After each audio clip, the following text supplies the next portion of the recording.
Hello मेरे प्यारे बच्चों, स्वागत है आपका गवर्नमेंट एग्जाम्स अड्डा में। टर्म 1 के एग्जाम लगभग खत्म होने वाले हैं और आप में से बहुत सारे बच्चे अपना पेपर खत्म करके सुकून की सांस ले रहे होंगे और लग रहा होगा कि अरे बहुत कुछ हमने कर लिया।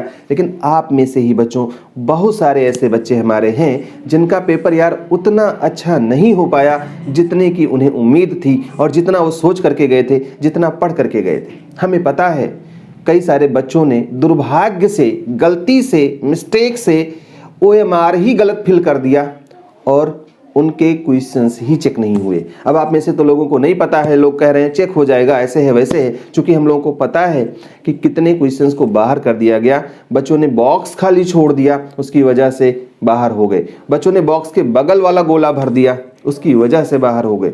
तो कहने का मतलब यह है बच्चों, गलती की वजह से, OMR ना भर पाने की वजह से कई सारे बच्चों को नुकसान उठाना पड़ा है। और जब जनवरी के फर्स्ट या सेकेंड वीक में आपका स्कोर कार्ड आएगा, आप देख लेना, हैरानी होगी। बहुत सारे बच्चों के साथ ये प्रॉब्लम आई है। तो बच्चों, आपका ओवरऑल एग्जाम कैसा गया ये कमेंट करके हमें बताना। और मैं तो आपको एनालाइज करके बता ही रहा हूँ कि किन किन पेपर्स में बच्चों को कम नंबर मिले हैं। ओवरऑल जो मुझे अभी तक पता है बच्चों, सबसे ज़्यादा 3 सब्जेक्ट में बच्चों को कम नंबर मिले हैं। वो है मैथ्स, वो है फिजिक्स, वो है केमिस्ट्री, और कुछ ह्यूमैनिटीज़ के सब्जेक्ट भी ऐसे रहे हैं जिसमें बच्चों को उतने नंबर नहीं मिले। अभी बायोलॉजी का पेपर होना बाकी है, देखते हैं मेरे सब्जेक्ट बायोलॉजी में आप लोगों का परफॉर्मेंस कैसा रहता है और वो मैं आपको बताऊंगा। तो बच्चों, जिन बच्चों के नंबर कम आए हैं, क्या उनका कंपार्टमेंट आएगा? उन बच्चों को क्या करना होगा? क्या वो फेल हो जाएंगे? क्या उनको अगले साल फिर से फॉर्म भरना होगा?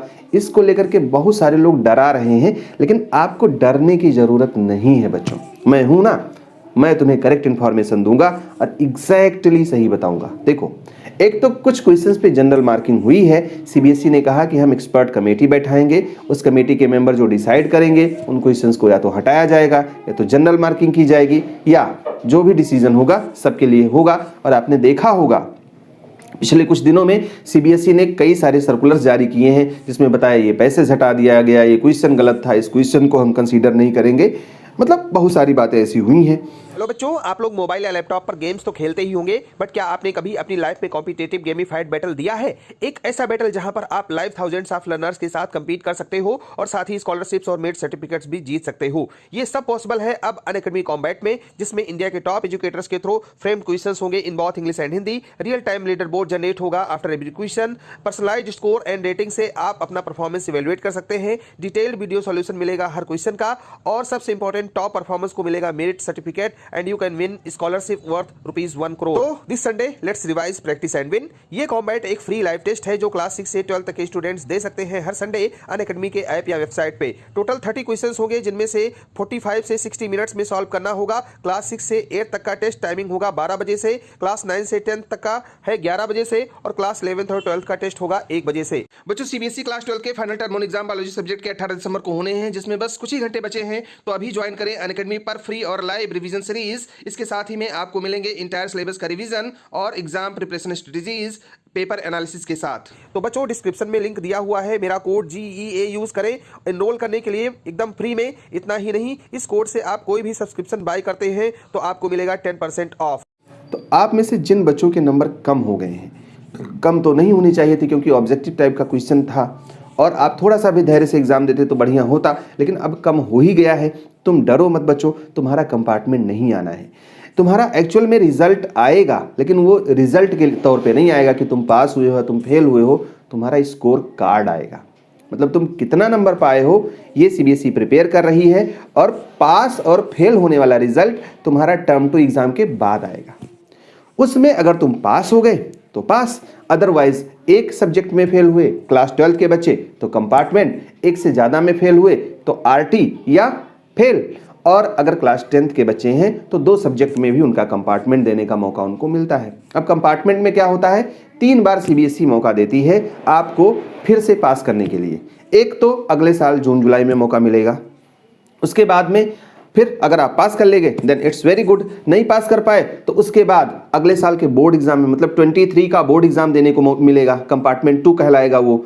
और फिर भी नहीं पास कर पाए तो 23 के जून जुलाई में फिर से कंपार्टमेंट 3 देने का मौका मिलेगा। तो तुम डरो मत, परेशान मत हो, तुम्हारा रिजल्ट अच्छा आएगा और तुम अभी नहीं हो पाया है तो कोई बात नहीं, हो पाया है तो भी तुम डरो मत, परेशान मत हो। और इन बच्चों का क्या होगा, देखो अभी देखो तो बहुत सारे बच्चे हैं प्राइवेट इंप्रूवमेंट और कंपार्टमेंट वाले हैं बच्चों, उनको तो ये है कि अगर उनका टर्म 2 गड़बड़ हो गया तो टर्म 1 में भी गड़बड़ नंबर मिलेगा।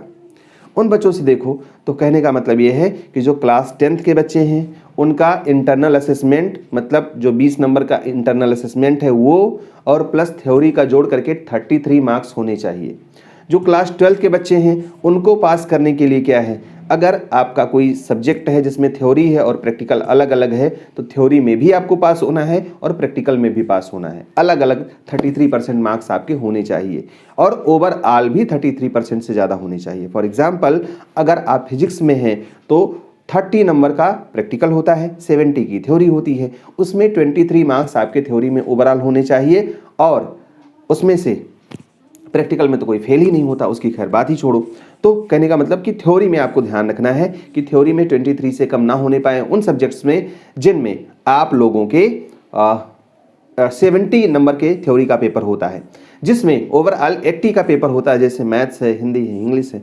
इन सब में क्या करना है, आपके 27 से कम नहीं होने चाहिए। एक्चुअली 26 पे ही आप पास हो जाओगे, लेकिन 27 का टारगेट बना करके चलिए। खैर ये टारगेट तुम क्यों बना करके चलोगे यार, तुम तो बड़ा सा टारगेट बनाना है ना तुमको। और अभी तो टर्म 2 बचा है, डिस्क्रिप्टिव टाइप का पेपर होगा, स्टेप मार्किंग होगी। यहाँ तो एक प्रॉब्लम ये भी थी कि अगर क्वेश्चन गलत तो गलत, स्टेप 2 उसमें टर्म 2 में क्या होगा, स्टेप मार्किंग होगी। जो टफ सब्जेक्ट हैं वहाँ पे जैसे फिजिक्स है, केमिस्ट्री है, मैथमेटिक्स है, बायोलॉजी में भी स्टेप मार्किंग, मतलब सारे सब्जेक्ट में स्टेप मार्किंग होनी है। तो वहाँ पर तो तुम लिखोगे और नंबर पाने की उम्मीद बहुत अच्छी रहेगी। तो तुम्हें डरना नहीं है, तुम्हें लड़ते रहना है। और अगर तुम्हारे मन में कभी भी डर का आए तो तुम अपने टीचर से बात करो, अपने क्लासमेट से बात करो, अपने फ्रेंड से बात करो, वो तुम्हें इसमें तुम्हारी हेल्प करेंगे। बच्चों हमारी ढेर सारी शुभकामनाएं हैं, आप हमसे जुड़े रहोगे तो भी मैं आपको बहुत अच्छा गाइडेंस देने वाला हूं। और अगर आप हमारा ऑनलाइन सपोर्ट ग्रुप ज्वाइन करना चाहो तो उसका भी लिंक हमने वीडियो के डिस्क्रिप्शन में दिया हुआ है। हमारी ढेर सारी शुभकामनाएं आपके उज्जवल भविष्य के लिए हैं। All the best, may God bless you. Thank you for watching this video बच्चों।